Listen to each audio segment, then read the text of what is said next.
안녕하세요. 저는 올해 40대 초반인 여자입니다. 세상을 살아가다 보니 별의별 일을 다 겪는 것 같아요.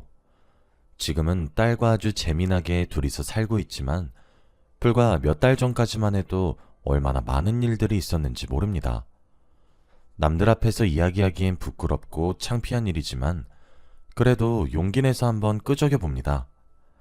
말을 하지 않으면 마음의 병이 생기는 것 같아서 훌훌 털어보려고요.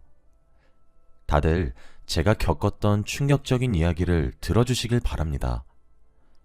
지금으로부터 몇십 년 전 제가 남편과 연애를 할 때입니다. 저와 남편은 다른 연인들처럼 평범하게 연애를 했고 당연히 결혼까지 생각하고 있었어요. 둘 다 아이는 몇 명 낳을지, 신혼집은 어떻게 꾸밀지 등을 결혼하기 전부터 이야기하고 있었고 양가 부모님들과도 자주 식사 자리를 가졌던 터라 결혼 허락은 이미 받아놓은 상태였죠. 이제 둘 다 경제적으로 안정적인 상태이기도 하고 나이도 어느 정도 차서 슬슬 결혼 준비를 해야 할 것 같았어요. 그런데 딱 그맘때쯤 정말 놀라운 소식이 들려왔어요. 바로 제가 임신을 했다는 것이었습니다. 혼전 임신을 한 것이죠.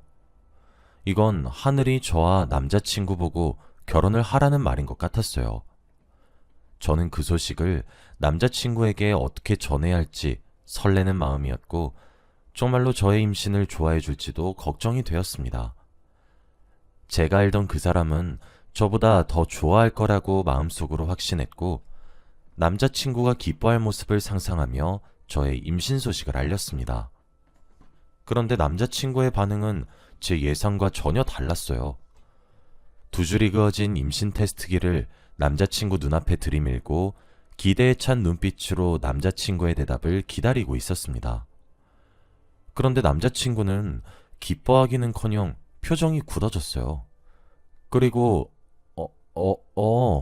만 반복하며 말을 제대로 하지 못했죠. 딱 봐도 임신을 기뻐하지 않는 것 같았습니다.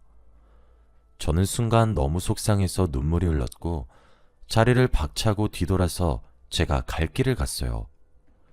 임신 소식을 안 순간부터 저는 머릿속에 남자친구와 결혼을 한 뒤 아이를 낳고 행복한 결혼 생활하는 생각으로 가득했어요.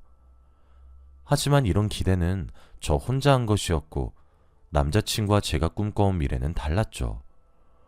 혼자 터덜터덜 걸어가는 저를 남자친구가 붙잡고 말했습니다.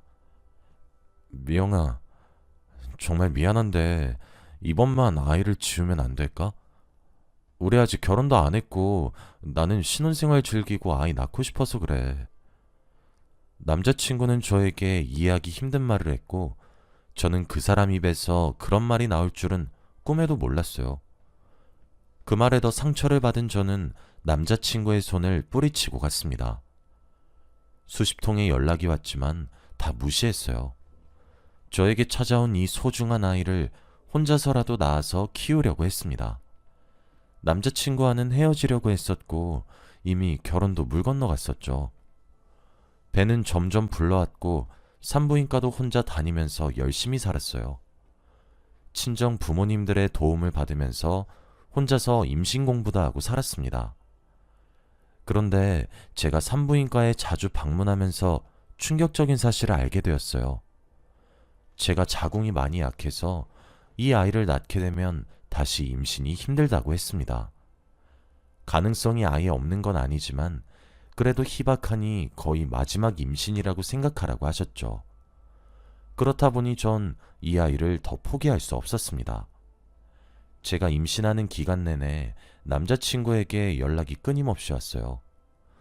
제발 한 번만 만나달라, 집 앞이니 잠깐 나와달라 등등 하루도 빠짐없이 연락이 왔습니다.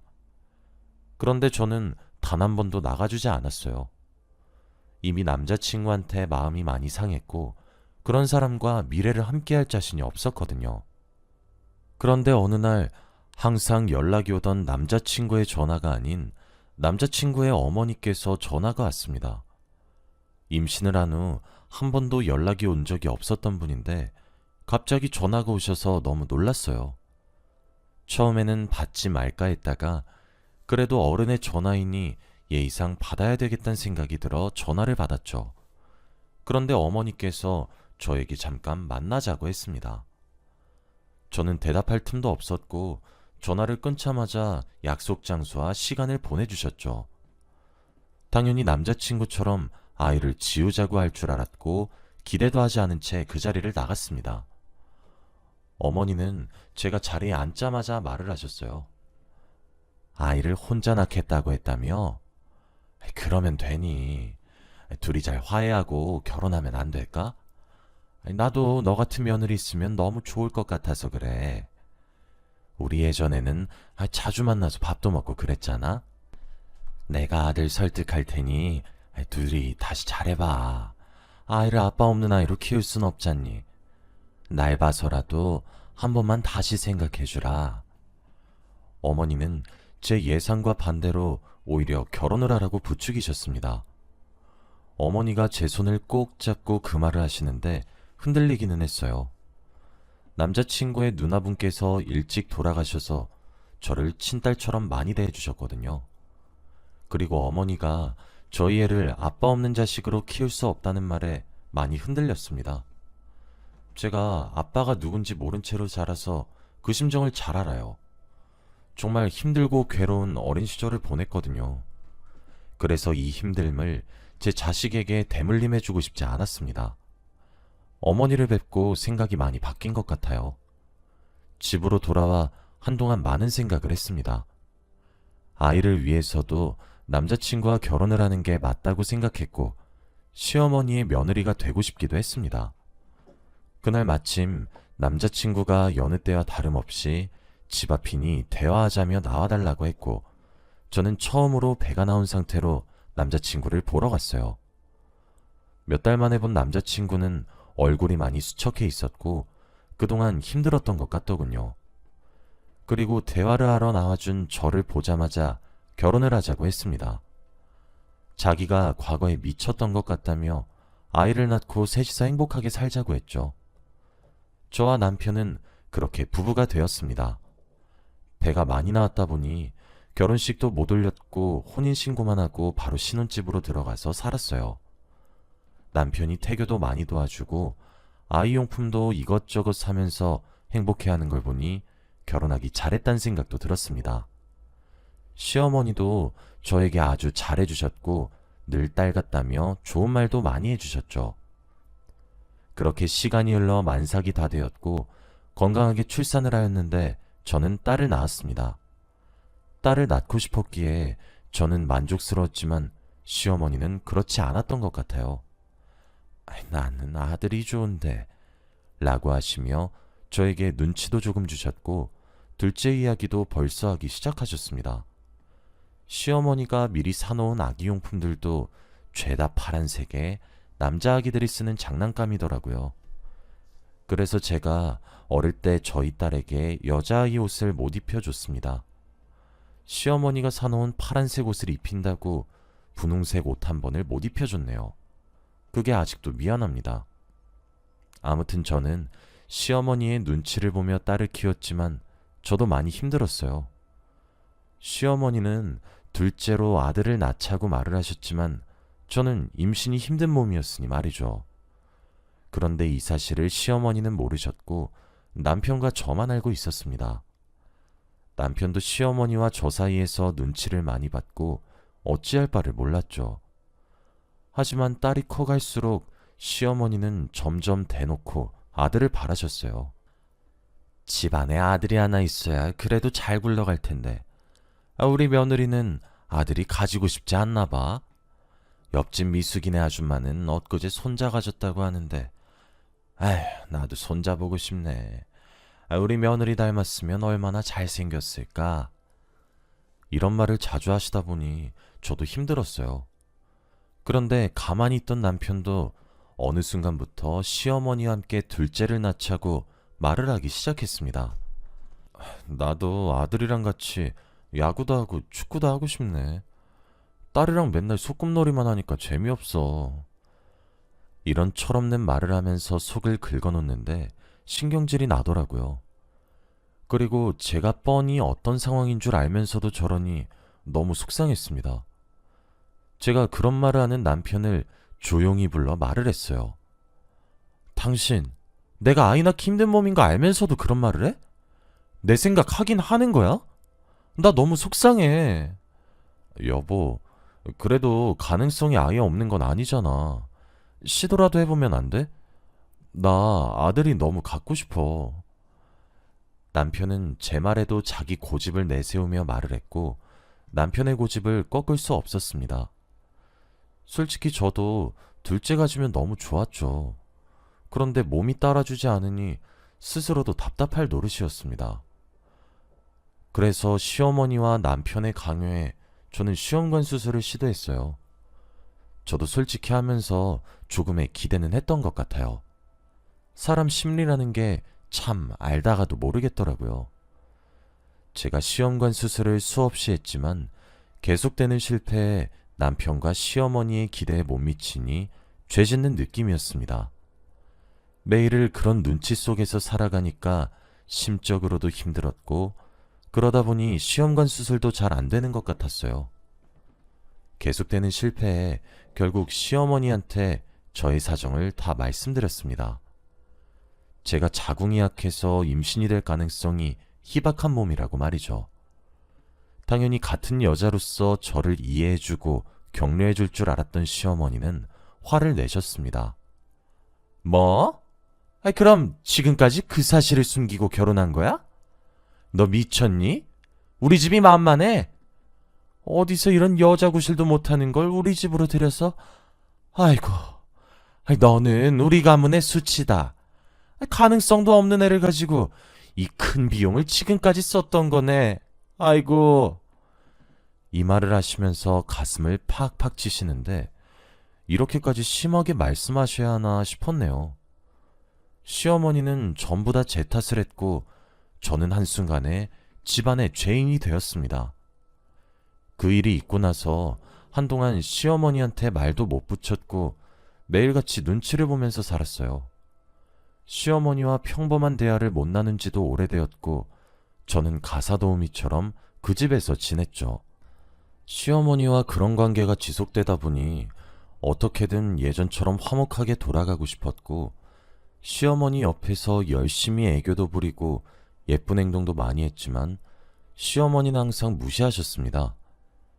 제가 시어머니와의 관계 회복을 위해서 이렇게 힘들어하니 어느 날 남편이 그러더라고요. 여보, 둘째 아들을 입양하는 건 어때? 입양하면 우리 엄마 구박도 줄어들걸? 시어머니는 입양에 대해 너그러운 편이었고 아들만 집안에 있으면 된다는 주의여서 둘째를 입양하는 건 어려운 일이 아니었습니다. 그리고 저도 솔직히 둘째 아들을 가지고 싶기도 했고요. 그때 딸이 초등학교 고학년이었는데 외동으로 지내다 보니 많이 외로워 보이는 게 마음에 쓰였거든요. 그래서 저는 남편의 말에 동의했습니다. 남편과 저는 둘째 아들을 입양하기로 했고 당연히 같이 보육원에 가서 아이를 데려올 줄 알았어요. 그런데 어느 날 남편이 저와 상의도 없이 막무가내로 한 남자아이를 저희 집에 데리고 왔습니다. 딸보다는 어린 초등학생 남자아이였고 첫인상은 되게 좋았어요. 잘생기기도 했고 눈도 똘망똘망해서 잘 지낼 수 있을 것 같았습니다. 제가 남편한테 왜 상의도 없이 데리고 왔냐고 물었지만 남편은 그게 중요하냐는 식으로 말을 했고 아이 앞에서 싸울 수 없었기에 할 말을 꾹 참고 아이와 친해지기로 했어요. 그 남자아이가 저희 집에 익숙해지기 위해 저희 가족이 많이 도와주었습니다. 주말마다 자주 놀러도 가고 외식도 하면서 진정한 가족의 일원이 되기 위해 많이 노력했죠. 다행히 딸도 자기에게 남동생이 생긴 걸 좋아하는 눈치였고 시어머니와 저의 관계도 많이 회복이 되어서 저는 아들을 복덩이라고 불렀습니다. 딸과 아들은 정말 잘 지냈어요. 초등학교도 같은 곳으로 가서 서로 잘 지내다 보니 학교 선생님들도 칭찬을 할 정도였습니다. 아들도 저희 집에 잘 적응한 것 같았고 저도 아들이 친아들처럼 느껴졌어요. 그런데 이제서야 행복하려고 하는데 저희 집에 충격적인 일이 일어나고 말았습니다. 시어머니가 손주들을 보려고 저희 집에 자주 오셔서 며칠을 묵고 가세요. 제가 늦게까지 야근을 하고 집에 들어왔는데 안방에서 시끄러운 대화 소리가 들리더라고요. 저는 무슨 이야기인가 싶어 안방문에 귀를 대고 대화 내용을 들었습니다. 안방에는 남편과 시어머니의 목소리가 들렸죠. 그래서 호적 정리는 잘했지? 네 아들이 네 조카라는 사실을 며느리가 알면 집안 아주 난리 난다. 그러니까 서류를 네가 안 들키게 잘 챙기고, 그리고 나중에 누나 보러 갈 거니까 누나한테 설명도 잘하고. 저는 그 말을 듣고 손에 들고 있던 가방을 털썩 하고 떨어뜨렸어요. 그리고 제가 밖에서 낸 소리 때문에 안방에 있던 남편과 시어머니가 문을 열었습니다. 동공이 미친 듯이 흔들리고 손을 덜덜 떨고 있는 저를 보고 남편과 시어머니는 당황해했죠. 여보, 며느라. 저는 다리에 힘이 풀릴 것 같아서 겨우겨우 거실 소파로 가서 앉았어요. 그리고 시어머니와 남편은 저를 따라와서 말을 하기 시작했습니다. 이게 대체 무슨 일이냐고 말을 했어요. 그런데 시어머니와 남편이 하는 말은 충격적이었습니다. 바로 입양한 아들이 남편의 조카라고 했죠. 남편의 죽은 누나의 아들이라고 했습니다.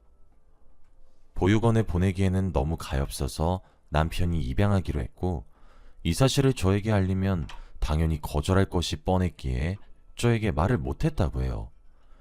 그러면서 저에게 무릎을 꿇고 두 손을 싹싹 비는데 제가 할 말이 없었습니다. 말문이 턱 막혀서 도저히 말이 나오지 않았거든요. 남편의 얼굴을 보니 화가 더 치밀어 올랐고, 저도 모르게 그만 남편의 얼굴에 뺨을 내려치고 말았습니다.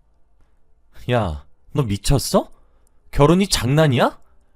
그래서 나한테 상의도 없이 애를 데리고 온 거구나. 어머니는 자기 손주 불쌍해서 저한테 일부러 아들 거린 거고요. 아무리 그래도 이건 아니지 않아? 여자 구실 못한다고 구박할 땐 언제고 나한테 뭐 가문의 수치? 진짜 둘 다 미친 거 아니에요? 그리고 그건 뭔데요? 누나를 보러 가서 설명을 한다뇨? 당신 누나 돌아가신 거 아니었어? 이 말을 하니 남편과 시어머니는 당황을 하며 서로 눈을 마주쳤고, 남편은 저에게 오해라고 했습니다. 당연히 죽었지.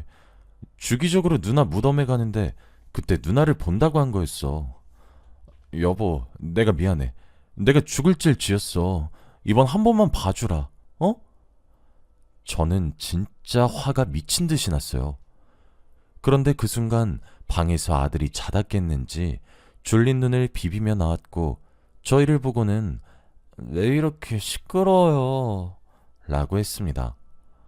아들을 보고 저희는 아무 말도 할 수 없었습니다. 이 사실을 알게 되면 좋을 게 없으니 말입니다. 그리고 저는 며칠간 남편과 냉전 상태로 살았어요. 아들이 좋은 아이라서 정말 다행이었죠. 남편이 저에게 이 사실을 숨기고 입양을 한 사실로서 저는 배신감을 많이 느꼈습니다. 남편은 평소보다 저에게 더 잘해주었고, 시어머니 또한 저를 아주 공주 모시듯이 했어요. 평소에는 손도 대지 않던 설거지나 청소를 남편과 시어머니가 다 했고, 저는 아무것도 할 게 없었죠. 그리고 남편은 계속해서 미안하다고, 다시는 이런 일 없을 거라고 했습니다. 이렇게 지내다 보니 제가 더 한심해지는 것 같더라고요. 한 달, 두 달 시간이 지날수록 냉전 상태로 지내다 보니 저도 힘들었습니다. 저는 이미 남편한테 정이 다 떨어졌었고 믿음이 사라졌지만 그래도 이혼은 하지 않기로 했습니다. 아이들을 보니 선뜻 이혼을 쉽게 결정하지 못하겠더라고요. 바보 같지만 그냥 속는 셈 치고 다시 예전처럼 살아보려고 했죠. 아들이 다시 예전처럼 친자식처럼 가깝게 느껴지진 않았지만 그래도 노력하려고 했어요. 남편도 미웠고 시어머니도 미웠습니다. 그렇게 아들은 고등학생이 되었어요. 그 당시 딸은 갓 대학교를 입학한 대학생이었고 아들은 고등학교를 입학했죠. 많이 성장한 자식들을 보면서 감회가 새로웠고 저와 남편은 드디어 아이들을 다 키웠다며 뿌듯해하고 있었습니다. 딸은 공부를 잘해서 서울의 유명한 대학교로 가게 되어 집을 떠나 기숙사에서 살았고 저희 집에는 저와 아들 그리고 남편밖에 없었죠. 그런데 저희 집에 저희 셋만 남게 되자 아들이 돌변했습니다. 늘 부모님 말 잘 듣고 착실하던 아들이었는데 고등학생이 되고 딸이 집에서 나가자마자 바뀌더라고요. 제가 세월이 흘러 나이가 들다 보니 집에 있는 시간이 많아졌어요. 다니던 회사도 그만두고 부업을 하다 보니 집에서만 일을 했죠. 그렇다 보니 아들과도 집에 있는 시간이 많아졌습니다. 남편은 회사에 출근을 하고 아들은 학교를 마치면 바로 집에 오니 저와 둘이 집에 있는 경우가 많았죠. 그런데 아들이 어느 순간부터 엇나가기 시작했습니다. 학교에서 사고를 쳐서 담임 선생님께 전화가 온 적이 있는 건 물론이고 하다못해 경찰서에서도 연락이 왔습니다. 늘 아들이 사고 친 것을 수습하는 건 저의 몫이었고 아들을 훈육시키는 것도 제 담당이었죠. 그런데 제가 단호하게 아들을 혼내도 소용이 있겠나요? 사춘기가 온 건지 아들은 제 말을 전혀 듣지 않았고 며칠 뒤 다시 사고를 쳤습니다. 남편한테 말을 해도 당신이 더 보살펴줘 라는 말만 했고 집안에는 무관심했어요. 남편은 어딜 가는지 주말마다 밖을 나갔죠. 제가 혼자서 힘들다고 아들을 바로잡아달라고 말을 하면 남편은 미안, 나 지금 나가야 해서 나중에 할게 라고 한 뒤 아침 일찍 어딘가 나가서 저녁 늦게 들어왔습니다. 솔직히 여자의 직감이 있잖아요. 남편이 어디서 뭘 하는지는 몰랐지만 왜 나가는지는 대충 짐작이 가죠. 이미 남편이 저에게 아들의 입양에 대한 비밀을 숨겼을 때부터 저희 부부의 믿음은 산산조각이 났었고 저도 남편을 사랑하는 감정이 모조리 사라졌기에 전혀 간섭하지는 않았어요. 그런데 아들의 훈육에 관해서는 책임을 졌으면 좋겠다는 생각을 했었죠. 제가 고민 끝에 내린 결론은 남편 앞에서 아들을 혼내보는 거였습니다. 남편이 집에 들어오는 시간에 맞춰서 아들을 혼냈어요. 늘 제가 혼내면 욕설을 내뱉으면서 그만하라고 적반하장으로 화를 내던 아들은 남편이 들어오자마자 급 착한 척을 했습니다. 갑자기 제 앞에 무릎을 꿇고 죄송합니다. 다신 안 그러겠습니다. 라고 하며 슬픈 눈을 하더라고요. 정말 얼척이 없었고 소름이 돋았습니다. 한 번도 저에게 그런 적이 없는 아들이었거든요. 그런데 남편은 그 모습만 보고 저에게 여보, 아들도 많이 반성하는 것 같은데 이쯤에서 그만하지?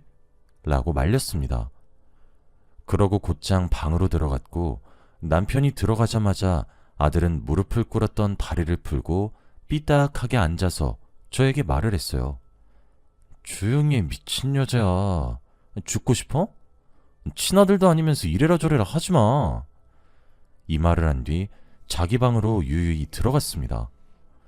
이런 집안에서 살아가기 너무 힘들었고 도망치고 싶었어요.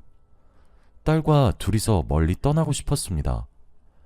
매일같이 아들의 욕설과 폭력이 견디기 힘들었고 남편은 계속 어딘가로 마음이 떠서 집안에는 무관심하니 제가 이 집에 도저히 있을 이유가 없더라고요. 그런데 어느 날이었습니다. 집에는 남편과 아들이 없었고 저 혼자 있었죠. 그런데 그때 왠지 모르게 아들 방에 들어가고 싶었어요. 항상 방문을 꼭 잠그고 있는 아들이어서 무언가 숨기는 게 있는 건가 궁금했거든요. 그리고 방 청소도 항상 스스로 했습니다. 저와 남편이 들어가려고 하면 화를 내었죠. 저는 아들 몰래 방 안으로 들어갔고 이것저것 뒤져보았습니다. 그런데 아무것도 나오지 않았고 저는 그때 컴퓨터가 눈에 띄었죠. 컴퓨터 속에 무언가 비밀이 있을 거라는 직감이 왔고 저는 카카오톡으로 들어갔습니다. 아들은 비밀번호를 잠금해 놓는 걸 깜빡한 것인지 대화창을 바로 볼 수 있었고 저는 친구들과 아들이 대화한 걸 볼 수 있었습니다. 그런데 그 대화 내용은 아주 충격적이었어요. 아들은 자신이 입양아인 걸 친구들한테 다 말하고 다녔고 자신이 누구의 자식인지도 알고 있었습니다. 바로 안방에서 시어머니와 남편이 대화하는 걸 들켰던 날 거실에서 저희 가족들이 대화한 내용을 들었던 것이죠. 왜 그 생각을 못했을까요? 거실에서 워낙 남편과 시어머니, 그리고 제가 아주 큰 소리로 이야기했는데 방 안에 있던 아들이 못 들었을 리 없잖아요. 그리고 더 충격적인 사실은 따로 있었습니다. 카톡 대화창에서 아들이 자신의 엄마 행방을 알고 있었거든요. 남편의 누나인 형님은 당연히 죽었다고 생각했는데 어떤 병원에 있다고 했습니다. 우리 엄마 지금 이 병원에 있대. 우리 할머니가 그러더라. 그래서 오늘 찾아가 보려고 통장 다 들고. 그러면서 병원의 주소를 친구한테 보냈고 오늘 간다고 했습니다. 아들이 주말인데 지금 집에 없는 이유는 바로 병원에 갔기 때문이죠. 저는 머릿속이 어지러웠고 아들이 말한 통장이 대체 뭘까 싶었습니다. 그리고 그 순간 금고가 생각이 났고 저는 저희 집 옷장 깊숙이 있는 금고를 열었는데 텅텅 비어 있었어요. 바로 저희 집 통장을 들고 자신의 엄마가 있다고 하는 병원으로 간 것입니다. 순간 마음이 너무 다급해졌고 저는 그 병원으로 차를 타고 갔어요. 가는 내내 정말 형님이 살아계신 건지 아니면 돌아가셨는데 일부러 시어머니가 아들한테 살아있다고 선의의 거짓말을 하신 건지 오만 가지 생각이 다 들었어요. 병원은 아주 시골에 있었고 사람들이 자주 드나들지 못하는 산골짜기에 있었습니다. 그리고 저는 그 병원으로 가자마자 형님의 이름을 댔어요. 당연히 그런 사람 이 병원에 없다고 할 줄 알았는데 놀랍게도 간호사분께서는 한 병실을 말해주셨습니다. 병실로 가는 내내 제발 동명이인이길 바랬어요. 그리고 병실 앞에 서서 심호흡을 했습니다. 저는 수십 번의 고민 끝에 병실 문을 열었죠. 그런데 그곳에 있던 광경은 아주 충격적이었습니다. 남편과 시어머니 그리고 아들까지 전부 다 있었거든요. 그들은 저를 보고 놀랐고 저는 그들을 보고 놀랐습니다. 그리고 다리에 힘이 풀려서 주저앉아 버렸어요. 대체 이게 무슨 일인가요?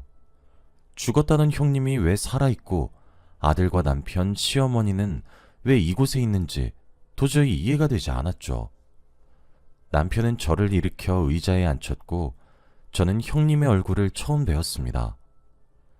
결혼 전부터 죽었다고 했던 형님은 얼굴이 많이 상한 채로 살아계셨어요. 남편은 저에게 자초지종을 설명했습니다. 남편의 이야기를 들으면 들을수록 더 충격적이었어요. 남편의 누나인 형님은 시한부라고 합니다. 그런데 아이를 낳고 큰 병을 앓게 되어서 시한부 판정을 받았고 자신의 아들이 혼자가 되어야 했던 거죠. 시어머니와 남편은 그런 아들이 불쌍해서 저를 속이고 입양한 것이었습니다. 그런데 어쩌다 보니 아들이 자신의 엄마가 살아있다는 걸 알게 되었다고 해요. 그래서 집안의 돈들을 다 들고 병원에 찾아왔는데 시어머니와 남편을 만났다고 합니다. 그들도 당황스러운데 거기다가 저까지 나타났으니 놀라울 수밖에 없었죠. 아들은 병실에 누워있는 형님과 같이 살겠다고 했고 시어머니와 남편은 반대했습니다. 그리고 형님도 이제 살 날이 얼마 남지 않았으니 아들 보고 같이 살 수 없다고 했고요. 그 가족들이 서로 자기 말이 맞다고 우기면서 말싸움을 하는 광경을 보고 있으니까 할 말이 없더라고요. 저는 그 사람들의 거짓말에 노란한 것을 알게 되니까 도저히 이 결혼 생활을 진전할 수 없었습니다. 그래서 병실에 있는 통장들을 집었습니다. 제가 통장을 드니 남편이 뭐하냐고 하더라고요. 그리고 저는 할 말을 했습니다. 내 돈인데 내가 가져가야지. 그리고 우리 이혼하자. 제가 이혼을 하자는 말에 남편은 왜 그러냐며 미안하다는 말을 반복했습니다. 이제 그 말도 질렸고 남편을 보기도 싫었어요. 이 집안 사건에 휘말리기도 싫었습니다.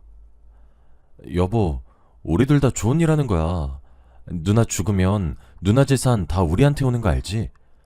누나가 아들만 돌봐달라고 부탁했단 말이야. 아들 성인 될 때까지만 꾹 참자. 어? 이혼만은 안 돼. 제발. 나 혼자 저 아이를 어떻게 감당해? 남편은 제가 필요한 게 아니라 아들을 키울 사람이 필요했던 거였어요.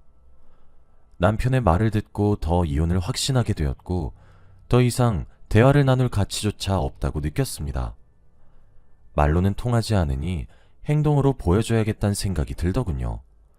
그래서 저도 모르게 남편의 정강이를 걷어찼어요. 남편이 정강이를 부여잡고 아파하고 있을 때 남편의 뺨을 내리쳤습니다. 병실에는 쫙 하는 소리가 울려 퍼졌고 다들 놀라서 저희 쪽을 바라봤죠. 그리고 저는 묵묵히 할 말을 했습니다. 이번 주 내로 이혼서류 보낼 테니까 도장 찍어. 그리고 저는 유유히 병원을 빠져나왔죠. 병원을 나와서 집에 돌아가는 내내 화가 나서 미치는 줄 알았습니다. 제가 얼마나 바보 같았으면 이렇게까지 일을 벌였을까요? 저는 이혼 서류를 남편에게 보냈고 양육권도 반반 나눴습니다. 제가 딸을 키우기로 하고 남편이 아들을 키우게 된 것이죠. 이혼을 하는 과정에서도 계속해서 매달리길래 빨리 끝내고 싶은 마음에 합의 이혼을 했습니다. 남편의 얼굴을 보는 것조차 싫었거든요. 아주 추잡하게 이혼을 했네요. 그리고 저는 집에서 나와 친정에 들어가서 살게 되었고 딸에게도 모든 사실을 다 말해주었습니다. 다행히도 딸은 제 편이 되어주었죠. 이혼 후 그들이 어떻게 살고 있는지는 몰라요. 얼마 전 남편의 누나분께서 돌아가셨다는 부고 연락을 받았는데 장례식장에 가지도 않았습니다. 너무 괘씸하고 미워서 말이죠. 어떻게 저와 결혼 전부터 형님이 죽은 사람이라고 거짓말할 수 있나요? 인생에서 한 번뿐인 결혼이 아주 최악의 기억으로 남았습니다. 여러분은 사람 가지고 놀지 말길 바래요. 지금 생각해봐도 너무 분하고 그들이 천벌을 받았으면 좋겠습니다. 과거의 시간이 너무 아깝고 시간을 되돌리고 싶네요. 여러분은 저 같은 일 겪지 마시고 결혼 잘하시길 바랍니다. 저의 이야기는 여기까지예요. 들어주셔서 감사합니다.